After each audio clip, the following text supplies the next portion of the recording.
Livro Paulo e Estevão, por Francisco Cândido Xavier, pelo Espírito Emmanuel. Breve notícia. Não são poucos os trabalhos que correm mundo relativamente à tarefa gloriosa do apóstolo dos gentios. É justo, pois, esperarmos a interrogativa: por que mais um livro sobre Paulo de Tarso? Homenagem ao grande trabalhador do Evangelho ou informações mais detalhadas de sua vida? Quanto à primeira hipótese, somos dos primeiros a reconhecer que o convertido de Damasco não necessita de nossas mesquinhas homenagens. E quanto à segunda, responderemos afirmativamente para atingir os fins a que nos propomos, transferindo ao papel humano, com os recursos possíveis, alguma coisa das tradições do plano espiritual acerca dos trabalhos confiados ao grande amigo dos gentios. Nosso escopo essencial não poderia ser apenas rememorar passagens sublimes dos tempos apostólicos, e sim apresentar, antes de tudo, a figura do cooperador fiel, na sua legítima feição de homem transformado por Jesus Cristo e atento ao divino ministério. Esclarecemos ainda que não é nosso propósito levantar apenas uma biografia romanceada. O mundo está repleto dessas fichas educativas com referência aos seus vultos mais notáveis. Nosso melhor e mais sincero desejo é recordar as lutas acerbas e os ásperos testemunhos de um coração extraordinário que se levantou das lutas humanas para seguir os passos do Mestre num esforço incessante. As igrejas amornecidas da atualidade e os falsos desejos dos crentes nos diversos setores do cristianismo justificam as nossas intenções. Em toda parte, há tendências à ociosidade do espírito e manifestações de menor esforço.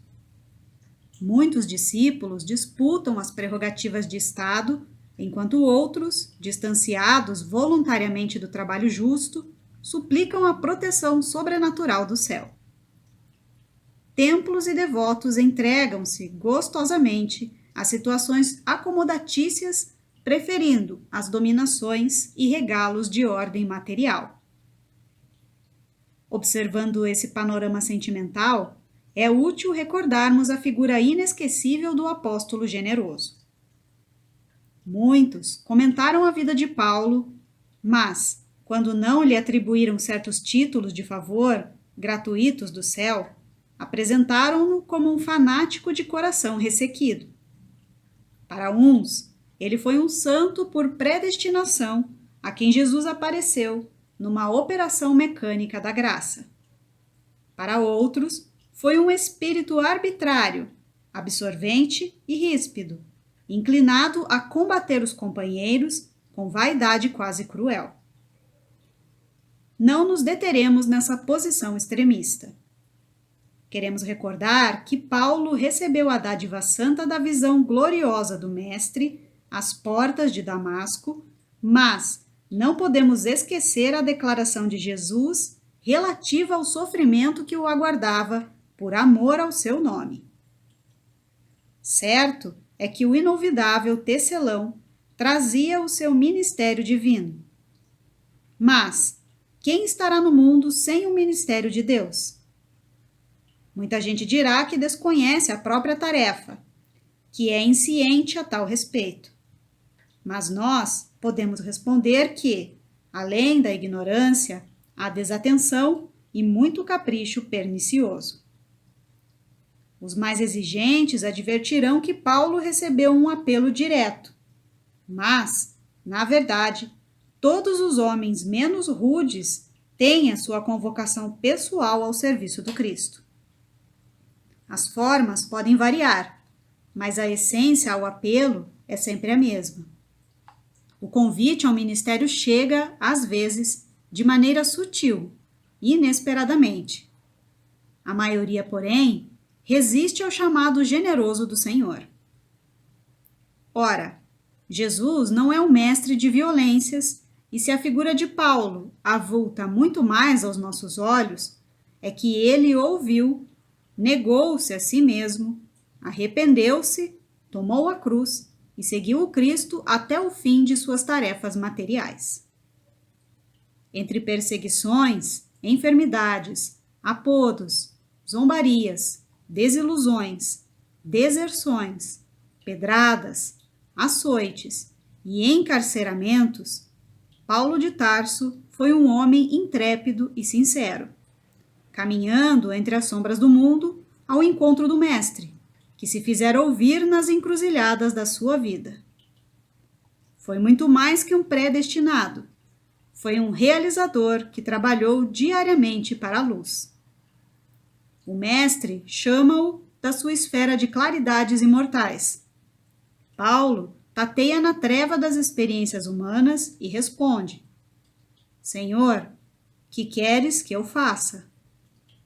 Entre ele e Jesus havia um abismo, que o apóstolo soube transpor em decênios de luta redentora e constante. Demonstrá-lo para o exame do quanto nos compete em trabalho próprio, a fim de ir ao encontro de Jesus, é o nosso objetivo. Outra finalidade desse esforço humilde é reconhecer que o apóstolo não poderia chegar a essa possibilidade em ação isolada no mundo. Sem Estevão, nem teríamos Paulo de Tarso. O grande mártir do cristianismo nascente alcançou influência muito mais vasta na experiência paulina do que poderíamos imaginar tão só pelos textos conhecidos nos estudos terrestres. A vida de ambos está entrelaçada com misteriosa beleza. A contribuição de Estevão e de outras personagens dessa história real vem confirmar a necessidade e a universalidade da lei de cooperação. E, para verificar a amplitude desse conceito, recordemos que Jesus, cuja misericórdia e poder abrangiam tudo, procurou a companhia de 12 auxiliares a fim de empreender a renovação do mundo. Aliás, sem cooperação, não poderia existir amor. E o amor é a força de Deus, que equilibra o universo. Desde já, vejo os críticos consultando textos e combinando versículos para trazerem à tona os erros do nosso tentame singelo. Aos bem-intencionados, agradecemos sinceramente por conhecer a nossa expressão de criatura falível, declarando que este livro modesto foi grafado por um espírito para os que vivam em espírito. E ao pedantismo dogmático ou literário de todos os tempos, recorremos ao próprio Evangelho para repetir que, se a letra mata, o espírito vivifica.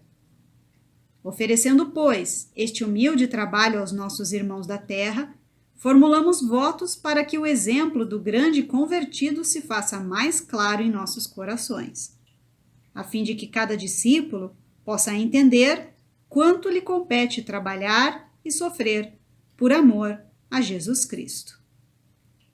Emmanuel. Pedro Leopoldo, 8 de julho de 1941.